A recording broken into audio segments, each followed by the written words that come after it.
Ito ang araw-araw na buhay ko. Pagkatapos ng trabaho, hindi ako umuuwi para magpahinga. Diretso ako sa kapatid kong may kapansanan. Hey ate, good Marshall! morning. Tara, kain na tayo. Te, anong ginagawa mo kagabi, te? Wala, naglinis, naglaba. Ikaw, nakatulog ka ba kagabi? Oo, ate. Napanaginipan kita eh. Ano naman na panaginipan mo? Te, kumain tayo ng ice cream tapos naglaro tayo sa playground. Ah, saya naman. John, ano ba yan ng gamot? Ayoko ate. John, kailangan mo min ng gamot. Ayoko ate, pangit lasa niya natin. Paano ka naman gagaling yan kung hindi mo to iinumin?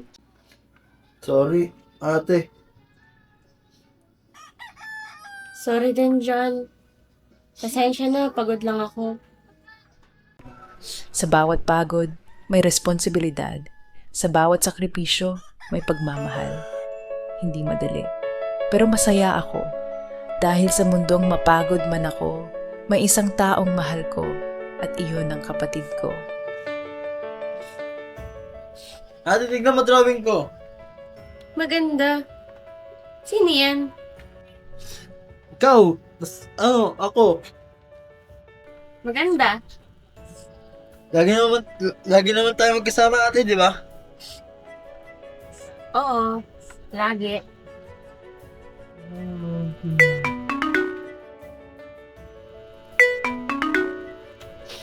Ate, sino yan? Wala, kaibigan lang. Bakit ka ngumiti? Sige na, ituloy mo na yung pag-drawing mo.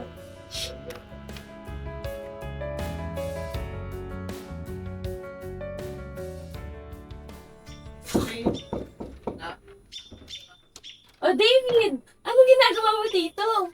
Gusto ko sanang surprisahin ka eh. Namiss kasi kita eh. Nga pala, dala akong regalo. Para sa'yo, saka para kay John. Naku, nag-abala ka pa. Tara, pasok ka dito. Si David! Halika! Pasok ka! Upo tayo dito. Ano John? Kumusta ka? Ayos lang. Buti naman. Ate, halika! Upo ka rito. Si David, tingnan mo, drawing ko. Tingnan nga. Wow, ang galing naman. Sino to? Si ate, tsaka ako. Wow, galing na mag-drawing ah. Tingnan naman ang ate mo. Merong mabait na kapatid. Oo, mabait ako. Jan, pumasok ka na sa kwarto. Magpahinga ka na. Mag-uusap lang kami ni David. Bakit ate? Gusto pong makasama si Kuya David eh. Pumasok ka na. Maaga ka na matulog. Gabi na. Okay.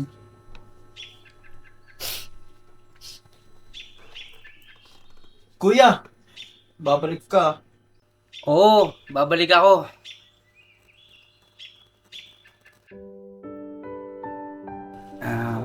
Lori, kamusta ka naman? Okay naman. Miss kita.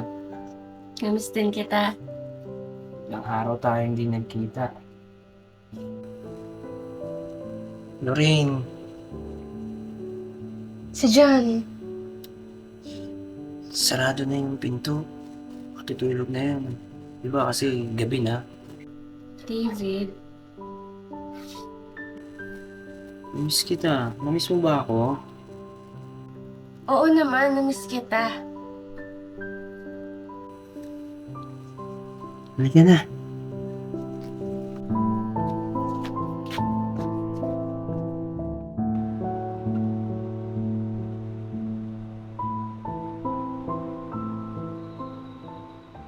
Ngayon ko lang naramdaman to. Bakit? Kailan ba yung muli? Never.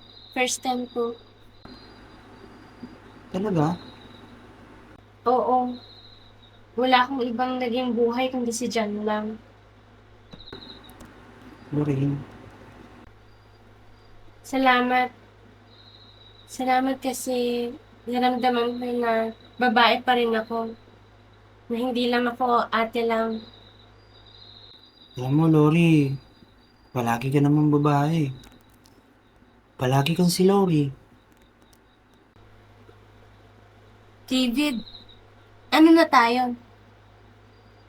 Alam mo, sa totoo lang, Lori, gusto kong maging tayo. Officially. Talaga? Oo, kaso, iniisip ko, si John. Anong ibig mong sabihin? Di ko kaya yung ganito. Araw-araw kasama natin siya. Anong gusto mong mangyari? May mga facilities para sa kanya. Yung mga pwedeng mag-alaga. Lagi siyang matitignan. Kasi, kung kasama natin siya palagi, parang hindi ko kaya. Nasabi mo yan? After nating Hindi. Hindi ko planado to. Kailangan natin pag-usapan to. Ano? Pakakasalan mo ako? Tapos? Iiwan ko yung kapatid ko? Hindi. Hindi mo siya iiwan. Bibigyan mo lang siya ng tamang mag-aalaga sa kanya. Umalis ka na! Ginawa natin to tapos sasabihin mong iwanan ko yung kapatid ko? Hindi ko sinabi na iwan mo. Pero tingnan mo sarili mo. Wala ka ng sariling buhay. Umalis ka na! Umalis ka na! Mahal kita. Pero alam mo yun, hindi ko kaya mabuhay ng ganito. Umalis ka na lang!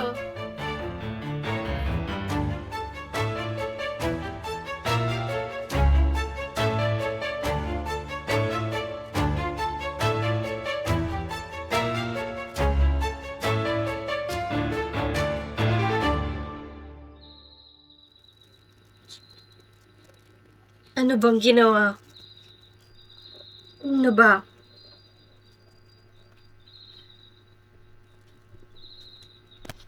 Ate, bakit ka umiiyak, ate? Okay lang ako. Gutom ka na ba? Nakita kong kasama mga lalaki, ate. Si Kuya David. John, anong nakita mo? Nakita ko, pumasok kayo sa kwarto mo, ate. Bakit? Wala. Nag-usap lang kami. Boyfriend na ba si David? Hindi. Hindi na siya babalik. Bakit?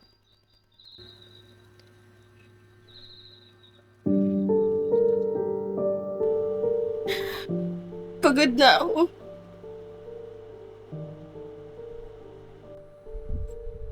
Mahal ko siya pero pagod na ako.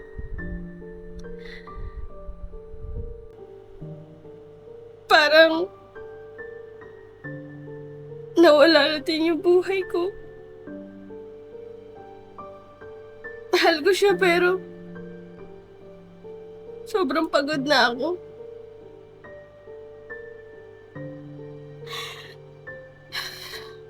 Hindi ko na kaya.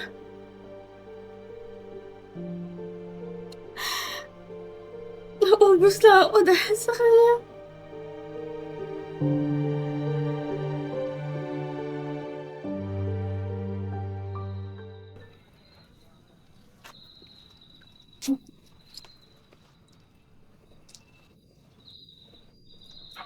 Lori, buti naman, pumayag ka na makipagkita sa akin. Anong kailangan? Dapat ba may kailangan? Gusto lang kita makausap. After ng ginawa mo? Lori, hindi ko naman planado yun eh. Hindi ko gusto yun. Pero nangyari na. Pagkatapos mo sabihin na iwanan ko yung kapatid ko? Hindi iwan. Tamang pag-aalaga, Lori. Para naman mabigyan mo ng oras yung sarili mo. Oo, ginawa natin yun. Alam mo naman yung situation ko, di ba? Alam mo ko. Pero alam ko rin sa sarili ko na hindi ko kaya mabuhay kasama si John. Ginamit mo lang ba ako? Hindi, Lori. Hindi totoo yan. Mahal kita. Alam mo yan. First time ko yun. Tapos ganito? Lori, sorry. Hindi ko gustong saktan ka. Hindi ko gustong saktan ka. Pero, wala akong magagawa. Hindi ko kaya yung buhay na meron ka. Mas lalong hindi ko kayang mawala si John. Hindi ko alam, Lori. Pero hindi akong solusyon dyan. Kailangan mong piliin yung sarili mo. So paano na ako? Hindi ko alam kung ano gagawin. Alam mo, Lori, alam mo yan eh. Alam mo yan. Natatakot ka lang. Yun yung totoo. So, wala na tayo? Siguro, maghiwalay na lang tayo.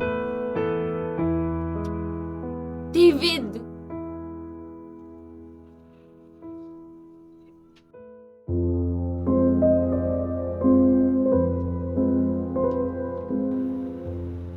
Ate,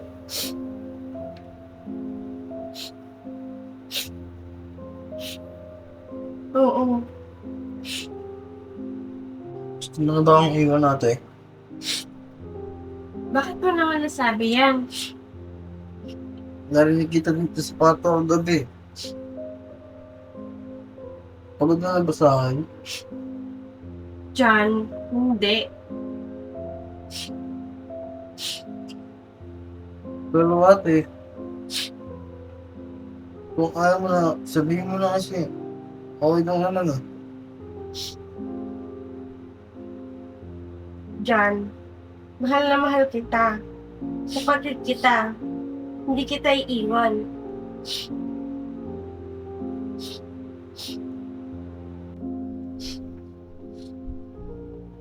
Pero ate, masaya ka pa?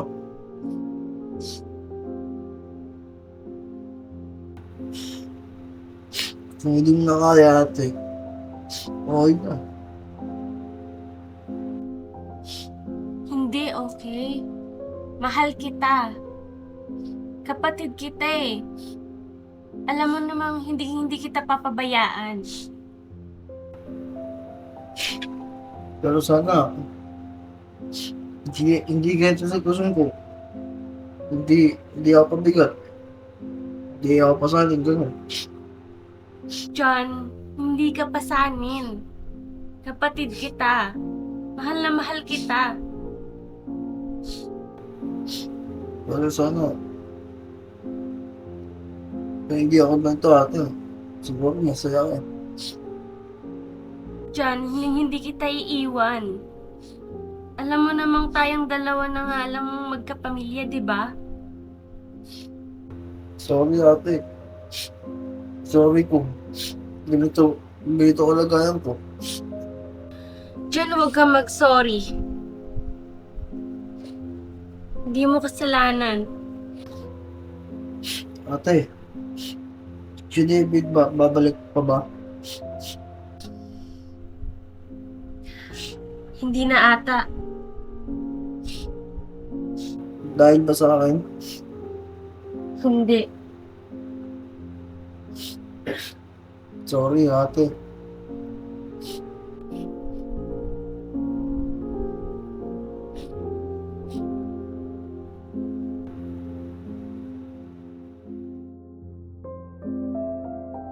Sabi nila, love is sacrifice.